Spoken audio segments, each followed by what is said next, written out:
let's begin. Let me first introduce myself. My name is Dinah. I am the mentor and instructor here at UMake Miami. The reason why I'm introducing myself is because I noticed that there's some new people, so I'd like to just give a little bit of time for introduction. Like always, guys, we are going to be talking about principles of 2D animation, but before we do that, I wanted to remind you, next week we're going to be having the DIY Make Your Own Idea book, and then the following one will be character development, so make sure you register for that or tell your friends or family about it, okay? Now let's continue. You know that before we start off with the good stuff, I like to show you a few careers, and let's talk about careers in 2D animation. So one of the careers, and I'm going to read here, is animator. These are the people that are responsible for posing and moving the characters. Then you have your lead animator. These people plan, organize, and do follow-ups and evaluate their team's work. And then you have the rigging artist. This person creates a skeleton or joints that make up the character's poses. And of course, you have the technical director. This person assists animators and artists with troubleshooting shots. And of course, you have your art director responsible for overlooking the entire animation team. And of course, why do we speak to you guys about careers? Because we want you to know what careers are out there for you. And that's why we want to make sure that we present this to you. But let's go ahead and start with our first principle. Now, bear with me, there is 12 of them. But I promise they will all help you. And if you start learning these now, you're going to go a long way. The 12 Principles of Animation is a group of key teachings for a professional animator. And these were written by Ollie Johnston and Frank Thomas. They did a book that's called The Illusion of Life, and they presented the 12 principles of animation. They're called the Golden Men, which is a group of animators who were instrumental in creating the style for Disney's animation. So these are the gentlemen that wrote this book and the 12 principles. So our first principle is squash and stretch. So this pretty much emphasizes the speed and the momentum, the weight, and of course the mass of the object. For example, we have here this ball. It stretches and then it squashes at the bottom. So with this, it's telling us that this ball is very soft and bouncy. We know that if we have more squash and stretch, the character or the object is going to be softer or bouncier. And if there's less squash and stretch, it's going to be harder. You could also use it for characters' facial expressions. If you notice, this first character on the right doesn't have that squash and stretch versus the one on the left. That makes it a little bit more dramatic.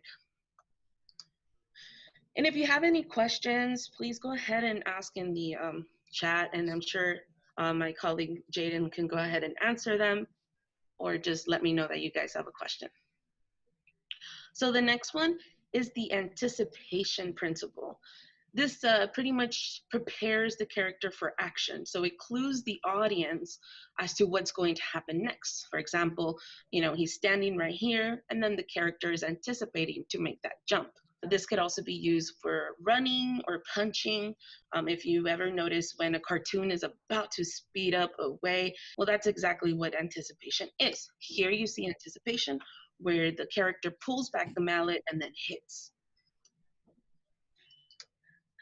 Next, this is the third principle, and this is the staging principle.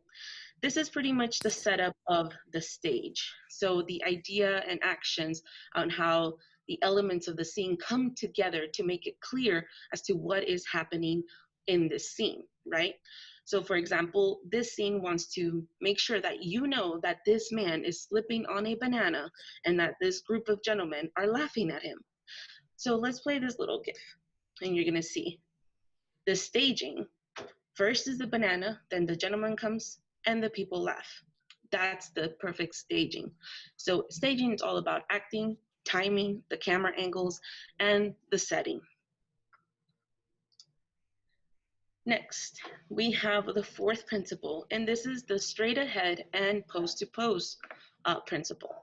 The straight ahead is a principle that's pretty much drawing after drawing as you go. So as you can see here, we have a fire. So straight ahead for animation would best work for anything that's unpredictable, like fire, water, and clouds of smoke and explosions, as you could see here. Now in this section, you'd have your key poses, which are your A, C, and E pose. And then you have your extreme and secondary poses, which would be your number 4 and number 8. And then you have your breakdown, which is a further breakdown of stages of where the character is landing, right? So here's the example of pose to pose. You see pose, pose, pose. Now we start filling in all the ones in between. So that is the straight ahead and pose to pose fourth principle. Now, this one, I'm going to ask Jaden to come on in and help me out in describing this. Jaden, you want to jump in? So follow through and overlapping action compared with drag, they're a little similar, but the main difference between the two is that the follow through is referring to body parts of the character itself moving after the body has stopped, while the other one refers to other parts of the character, like maybe their accessories, clothing, or hair following the movement of the body afterwards. So one refers to the body of the character itself, the other one refers to the items that are on the character, if that makes sense. Thank you so much, Jaden.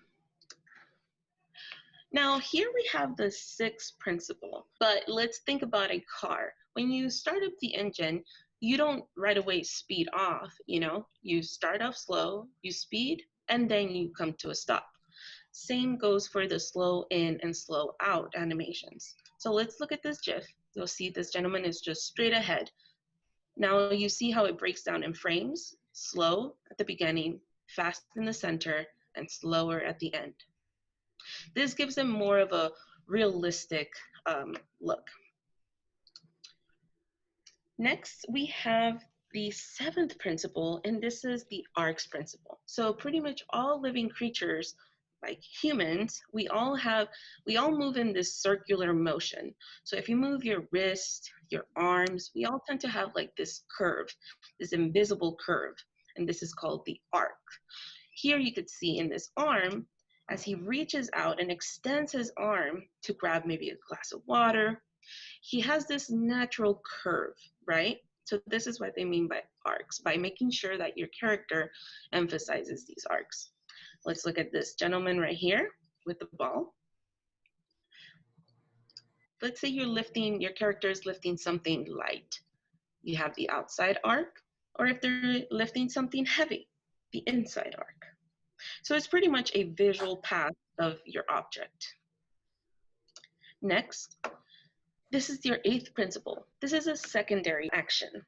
So these are the gestures that support the main action, that add more dimension to the character, right? So for example, here, this character is eating a burger. You see how he simply eats the burger? And then next, what if we add a secondary action? Like maybe he licks his lips, telling us it's so delicious, and then he shakes his head, letting us know that he's just really enjoying that. And now my favorite, it's Toy Story. I love this little GIF, so I decided to use it, and I wanted to show you the emphasis on the primary action. He's lifting, and his secondary action is when he loses his arms. That is hilarious. I know, it's cute. So let's move on to principle 9. And this is all about timing. So this refers to the number of frames and drawings for any given action. And this can translate to speed, right? So for example, we have the blimp. The blimp here, you can see many frames, drawings, and the more drawings there is, the slower it's going to be. And a blimp doesn't move at the speed of light, it moves very slowly. So you want to make sure that you replicate that. So let's go ahead and see that. Versus the jet has fewer frames, and you can see how fast it goes. So this is the timing principle. Now make sure that you pay attention to these principles because we are going to quiz you at the end. We're going to be when Jaden comes on. Oh no, there's a quiz? So, but it's a fun quiz, don't worry. Okay, guys. So next we have the 10th principle, and this is the exaggeration principle. So every action, pose, and expression can be exaggerated. So when you have a comic in animation, the cartoons make us laugh, it's because they make these overly exaggerated expressions. So let's check out this GIF. Here, this gentleman is just hitting him, right? But then on this one, he does that overly exaggeration. It just makes it so much funnier and cooler, and it just changes the animation.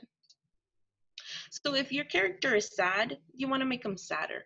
If you want to make your character happy, you want to give him a really happy face. So overly exaggerate. And here, just to leave you a little bit with what Walt Disney said, he always said, remain true to reality, just presented in a wilder form.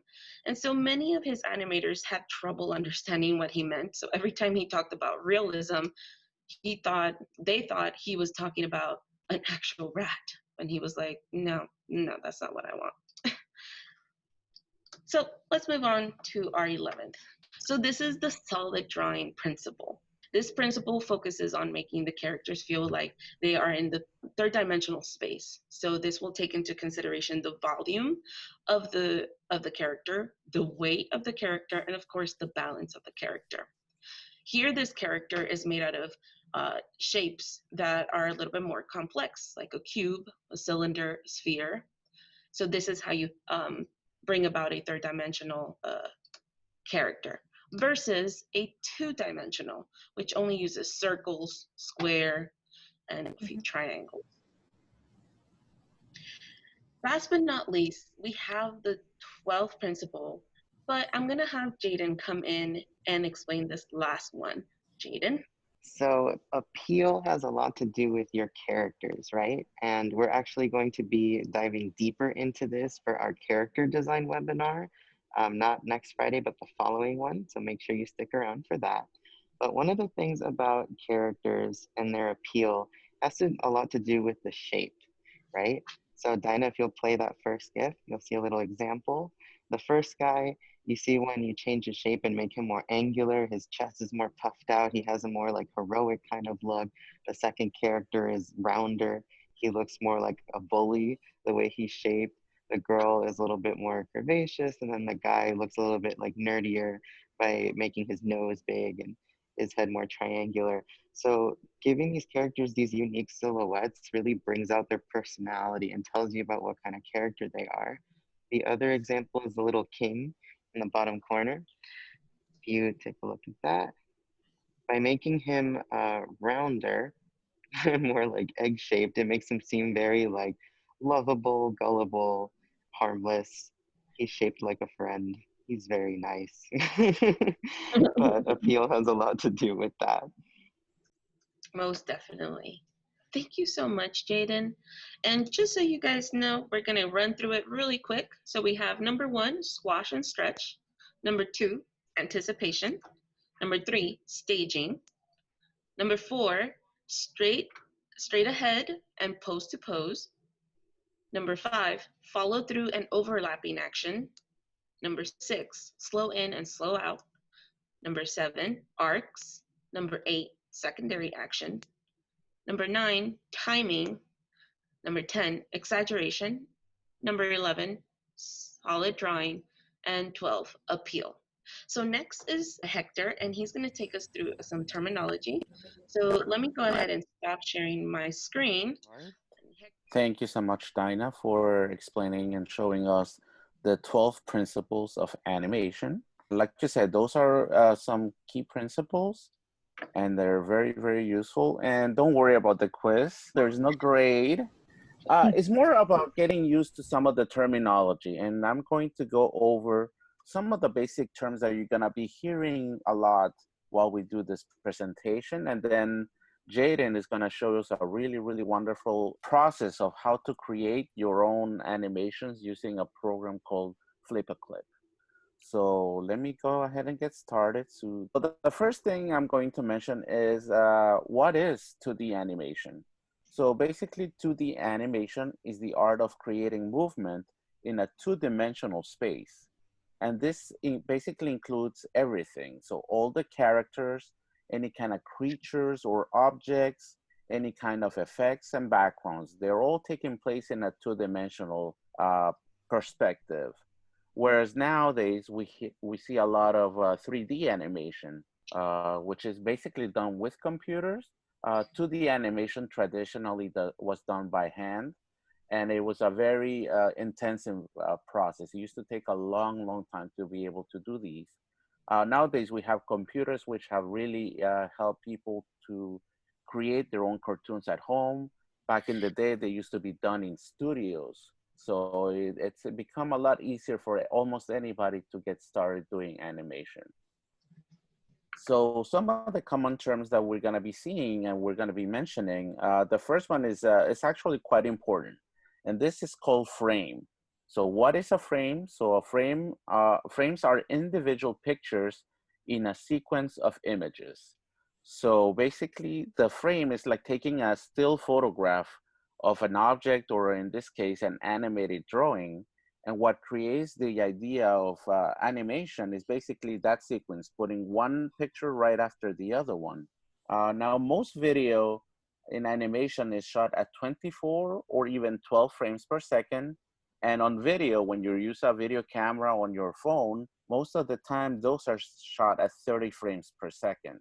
And I'm sure there's some gamers in the room, in the chat. You also hear a lot about 60 frames per second, which creates an even faster animation for added realism. So the frames are basically nothing more than how many squares or how many pictures are in 1 second of the sequence. Another common term now that we're talking about frames is keyframe. So what a keyframe is a specific and an important frame in which, in a timeline where a change will occur. In between those keyframes, there is something called a tween or an in-between, which is basically the process of animation that occurs between those frames. The first one is standing up, and it's called the neutral pose. The second one that we see is basically crouching all the way down, and that's the anticipation. Then we see the person jumping and then in midair. Now, between each one of those, if you see those green arrows, there's a lot of sequences that go in between them. For example, the person is standing up, and then gradually you will show the person crouching all the way to that point where it says anticipation. And then there'll be other in-betweens, that one, and when the character is up in the air. So usually back in the original days of animation, there was one person who was doing all the keyframes. So all the important changes were done by one person, and then usually an assistant will create the in-betweens, because between each one of those movements, there's a lot of little drawings that have to create the illusion of movement. Another concept that is important is called onion skinning, and this is something that is available on pretty much all the programs that I'm gonna talk about at the end. But it's basically a process of working on one particular frame while you're able to see the frames that are either before and after as a reference. So in this picture on the right, we see that there's a person walking, and that's in black ink. So that's the actual frame that we're working on. But we're able to see what happened before. So those are the little drawings in green, so that we can keep track of how the character is moving. Also, you want to make sure that the character is in the same size. You don't make one picture bigger or smaller or thinner than the other one. So you use that onion skinning process to be able to see what came before or after, so that everything looks smooth. The next concept is called layers. Now, layers allow you to stack elements on top of each other, which basically allows you to edit the elements independently. So in this picture on the right, we see that the characters, for example, the arm is on one layer, the head is on a different layer, a little piece of hair is on another one, the torso is on a different one. And what that allows you to do is basically it allows you to make individual changes. So if you wanted to move the chest, for example, if it was just one layer, you basically move the whole character at the same time. But since we have it separately, you're able to make the change just on the chest so that you can move it side to side. You can also change the color. Let's say that you didn't like that particular color of green that the character is wearing. You don't have to redraw the whole figure. You can just change the color on that particular part of the object. So layers are very, very useful. And again, Jaden is going to show us in the demonstration later on. And finally, this common term that we're going to be talking about is called rigging, which is a technique used in skeletal animation for representing a character model using a series of interconnected digital bones. So that's a lot of words, but basically the illustration, what it shows us is that that big character on the left is broken down into tiny little parts. So think about it as a skeleton broken down into each individual bone. And the good thing about doing that process is that allows you to move each part independently and you don't have to redraw them. So on one frame, you can show, for example, the person moving the arm back, and on another frame, you can show it forward.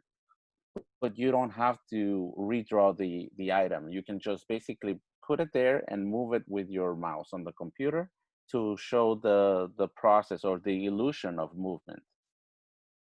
One thing that we love to talk about here, because we represent the library, are some books. And these two books that I'm going to be talking about are really, really good when it comes to explaining the whole process of 2D animation. The first one is called The Animator Survival Kit, and it's by Richard Williams. And that is a really comprehensive book, and it's actually used in many universities and higher education classes. And it shows the entire process, how to draw your characters, how to keep things in perspective, the process of onion skinning, all the different techniques. So again, this is a really, really useful book. And another good one is called Cartoon Animation by Preston Blair. And this one's a little bit more simple, but it also covers the whole process. What a keyframe is, like I mentioned, how to do what is called a turnaround, which basically allows you to look at the character from multiple sides, because you want to make sure that the character looks the same when they're facing you as when they're looking to the side. So make sure that everything is proportional, it looks correct. And again, these two books are available at our library, at the Miami-Dade Public Library, or also if you're in another state, you might want to check. They're usually available from any library or from a bookstore. And finally, I want to talk about some free 2D programs that are available for you to use on Windows and Apple computers. The first one, called Pencil 2D, is probably the most basic one. It's really good to get started. It doesn't have all the features of some of the other ones, but it does have the same concepts that we've talked about. They allow you to do keyframes. It also allows you to do colors, and it comes with some free templates and some free objects that allow you to get started with the animation and not worry too much about having to draw the object first and then animate it. You can get started right away, and that's the website right there. The next one up is called OpenToons, and this is also a free program, but it's a little bit more advanced. So it has a lot more features. It's really, really popular. It's used a lot, and it has, again, the same process of keyframe animation, multiple layers. Some of the better tools, drawing tools, it has better tools than Pencil 2D, and it allows you to export to different formats. The next one up is called Krita, and originally Krita was done to create illustrations. So it was more of a drawing application, but they recently added the animation feature. Now, the cool thing about it is if you're already familiar with drawing, you can use some of your drawings and use them in animations. So it incorporates both programs into one. Um, Again, it's free to download. It's very, very popular. And finally, the one on the bottom right is called Blender. Some of you might know about this, but it's traditionally a 3D program, and it's a pretty intensive program. It allows you to create 3D models. You can also do camera movement, lighting, sculpting, mainly for 3D. But they recently added a 2D feature called the grease pencil, allows you to draw as if you were drawing on any of the other three programs that I mentioned, but you get the benefit of using the 3D background, so you can move around in a 3D plane and you see the layers individually. Again, it's completely free. So those are some really, really good programs. And the last one that I'm going to be talking about is called FlipaClip, which is not pictured here, but that's the one that Jaden is going to do the demonstration on.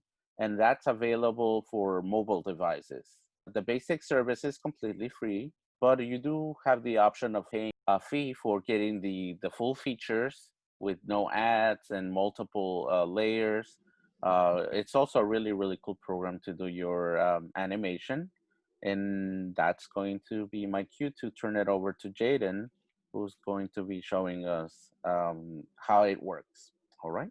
So I'll turn it over to you, Jaden. And And I heck, think now that we've done all that explaining, I think you guys are ready to see some art happen. So this is Flip a Clip, and I'm going to be going over the interface, and then I'm going to be doing a little live demonstration of a really simple 12 frame, 1 second animation.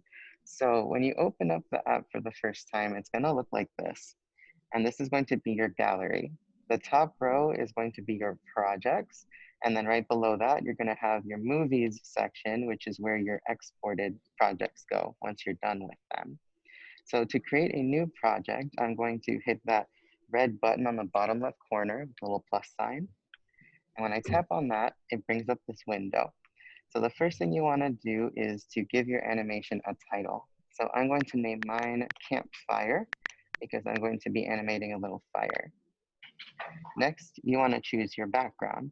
So just by tapping on this white square, it brings me to a couple of choices. Now, the app already comes with these 4 backgrounds by default.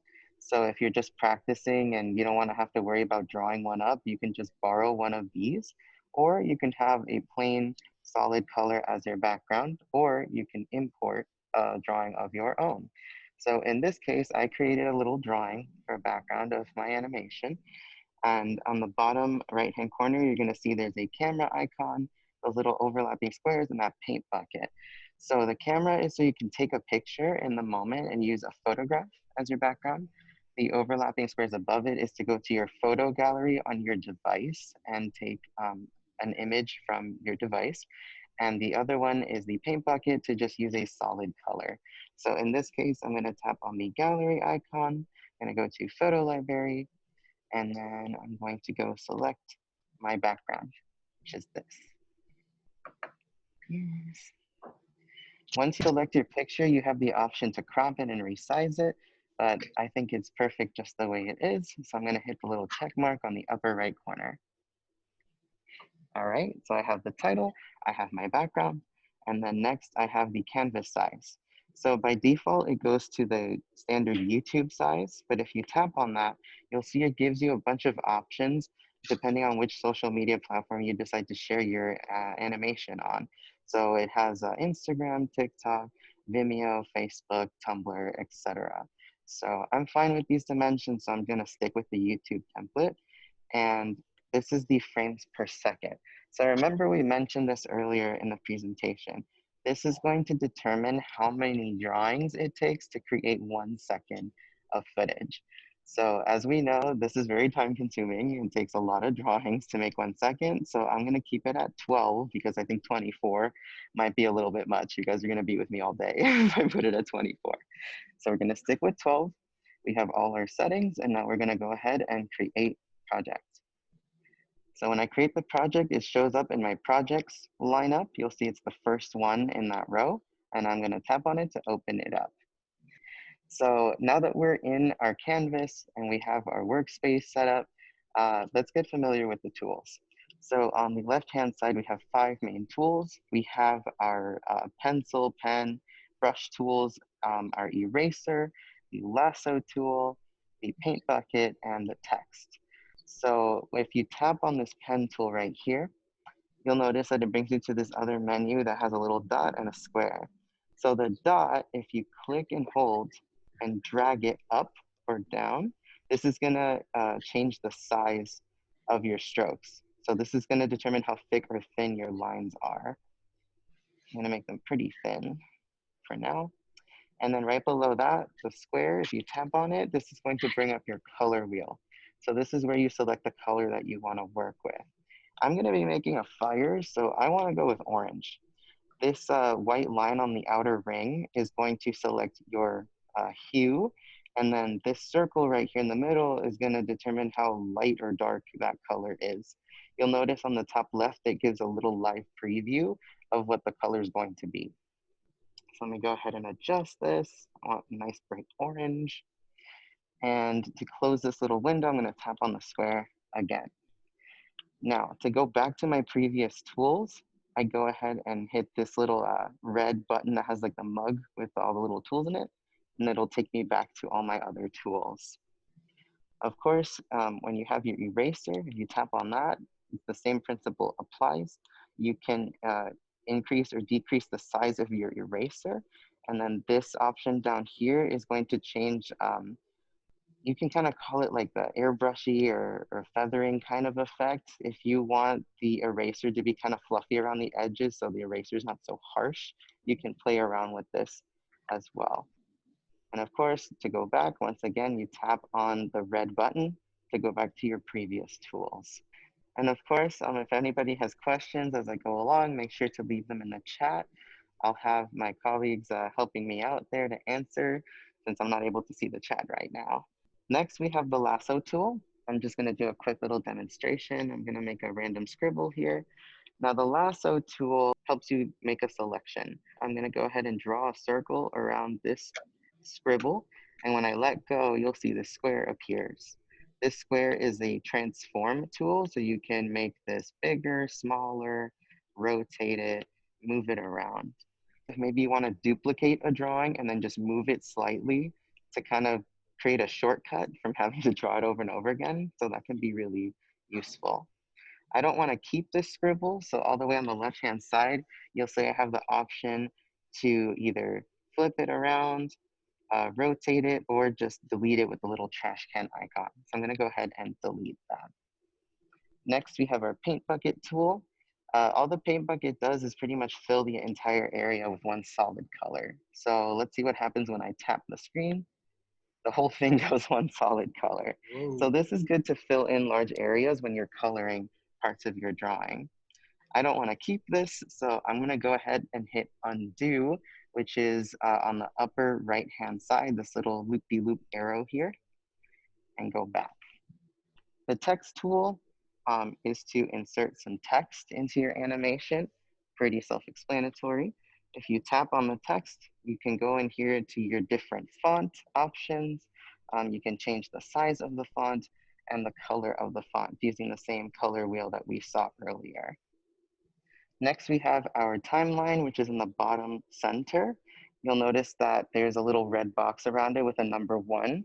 This is our first frame. So that 1 indicates that we are on frame number 1. To add a new frame, all you have to do is click on the plus button next to it. So because I know I want to have 12 frames in my animation, I'm going to go ahead and just keep hitting the plus sign until I have 12 frames.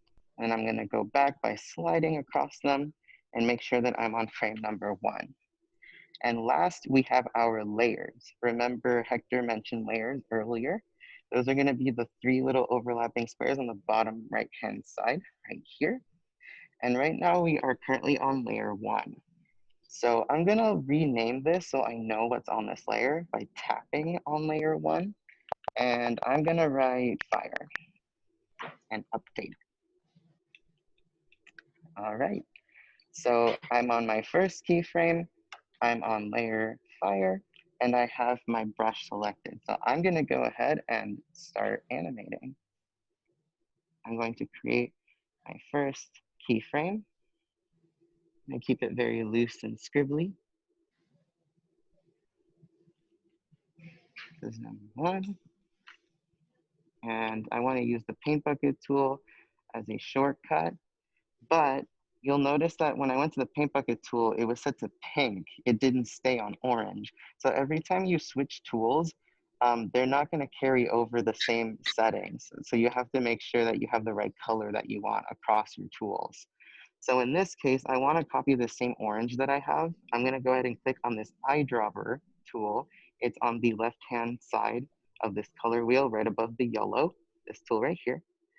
And I'm going to drag it until it's over the orange and let go. So then all I have to do is tap inside of these lines and it fills in the color. And of course, you notice it doesn't fill it in all the way. It leaves this little trail of pixels around the edge, but I'm not gonna worry about that too much for right now because I'm just trying to make a quick little animation. So now I'm gonna go into my second frame and you'll notice that the drawing before it got a little bit lighter. Can anyone tell me what this is?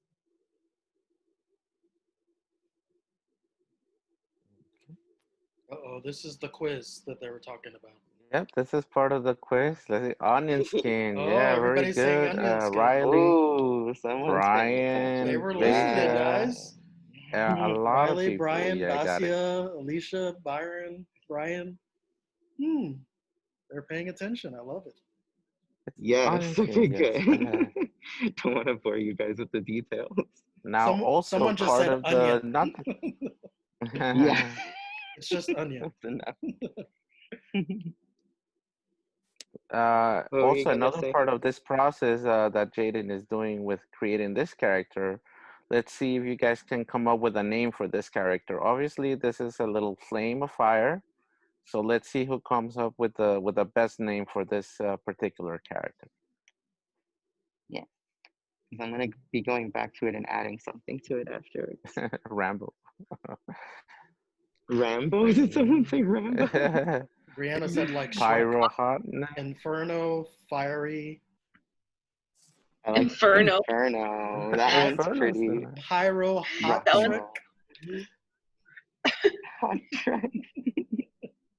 And guys, remember what two methods of the is he using? Is he using straight ahead or is he using pose to pose?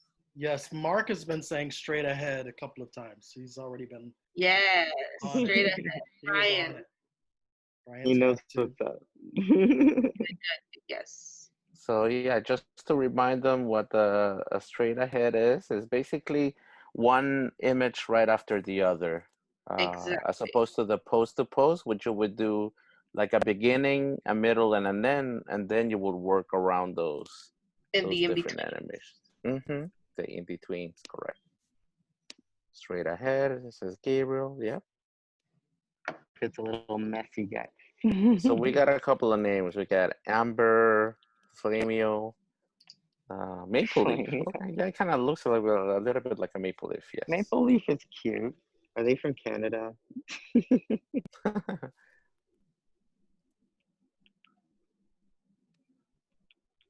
Now you can see that this is a very time-consuming process. So you do require some patience. So don't get upset if it takes you a long time to create. What we're gonna see is 1 second of animation. So Yeah, remember 1 second of animation is 24 frames. That's 24 drawings. So imagine drawing this little fire for 24 frames. That's a lot. That's why we're keeping it to just 12 today. And That we're doing. Jaden makes it Would look this easy. be Oh, this fire's getting big. Maybe I got carried away. it's gonna be a forest fire. Oh, no. and this would be the drawing on twos, right, Jaden? Yes. Do you want to talk? Remember the timing principle, guys? This is one of the principles. He's drawing on twos so that he's saving time. So he's drawing 1 frame for every 2 frames, right? Oh. Yes. Autumn says a hack is you can copy and paste a few times. That is correct. Depending on what your animation is gonna be like. But that is something that it gets done a lot. Yeah. I remember that in your section, Hector, you mentioned, actually no, it was in Dinah's section that unpredictable movements are good for elemental stuff like fire and water and air. You could copy paste it. It is a good shortcut, but for something like special effects or explosions, these are supposed to be a little bit more loose and unpredictable. Como ice Uh, baby. like icicles. Yeah, this works really well for any elemental type of animation. Again, this is like nature, it's unpredictable. It's different to animating a character, but in this case, we're gonna make this fireball into a little character because I'm gonna go in and add something to it once I got the But main body shape of it. guys, did we decide on a name? Did we finalize a name, guys? Which one's gonna We be the winner? didn't. We've got a lot of them. No, There are a we need lot to of do them. Maple Leaf. Is that I kind Riley's of like sticking with Inferno. I Pyrohotnik. think that one's cool.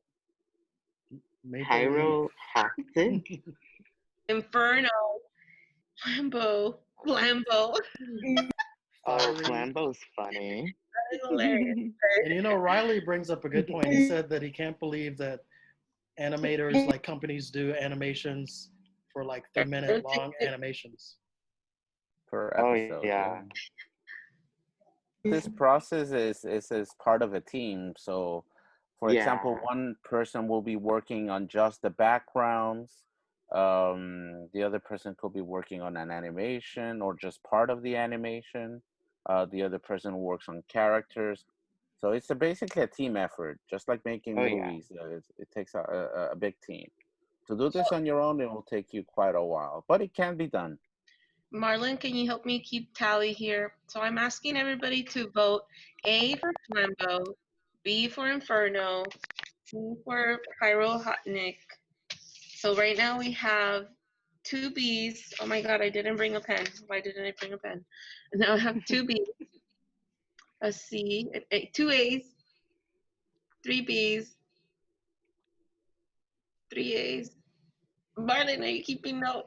Looking, I'm seeing more B's, 1, 2, 3, 2 4, A's. A, C.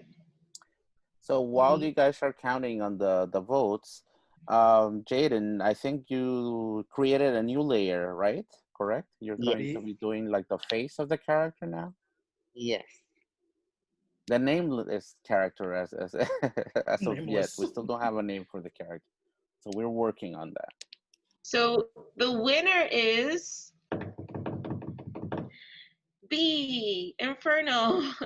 So Inferno, I like that Yes. name. That's That cool. was my Little, favorite one. little Inferno. Oh, Brian is super happy. But yes. Did you guys hear my drum roll? I'm sorry. Yes. That was pretty good. Yeah. I got Making talent this on very my face. loose. Nice. AstroCat has also Like- added a little fire in his chat to Wait, supplement. I feel like Jaden, I feel Inferno should be like meaner, but he's all nice. He's a nice character. Yeah, Well, now I'm gonna nice play guy. it back and see how it looks. And Okay, that's pretty cool. Nice. He's just Okay. he's a little and fired. Gotcha. And here I can slide through the frames and look at it, preview it. Now, what I did here, creating a separate layer for the face, I kind of did a secondary animation here because you have the flames getting bigger, but you also have the face emoting. It goes from having his eyes closed to slowly opening up and woo, getting really excited. Oh, So smart. that was a little secondary animation that I did to go along with the flames to show that the character is excited. So it's a really simple little frame by frame animation. So now that I've finished my little animation, I want to share it. I'm going to get ready to export it. So to do this, on the top right hand side, we have these 3 little dots. I'm going to tap on that and I'm going to click on Make Movie, which is the last option there. So when I want to export it, again, I have the name of it here. This is the format. And then where it says MP4, I can tap on this and choose whether I want to export it as a video, as a GIF, or as a sequence of pictures. So I want to export it as a GIF. So I'm going to go ahead and change that. It's gonna have the FlipaClip watermark because that's what comes with the territory of it being the free version. So if you upgrade to the premium one, you can get rid of the watermark. And then of course down here, it's gonna tell me the length of it. It's 1 second and it's 12 frames. So I'm gonna go ahead and hit make movie. And then here I can play a little preview of it, and that's what it's gonna look like. Cool. So that's my little finished animation. Fantastic. Yeah. Good job. One last thing I'll share with you guys really quick, since I did that little campfire background. This is like a quick little speed paint.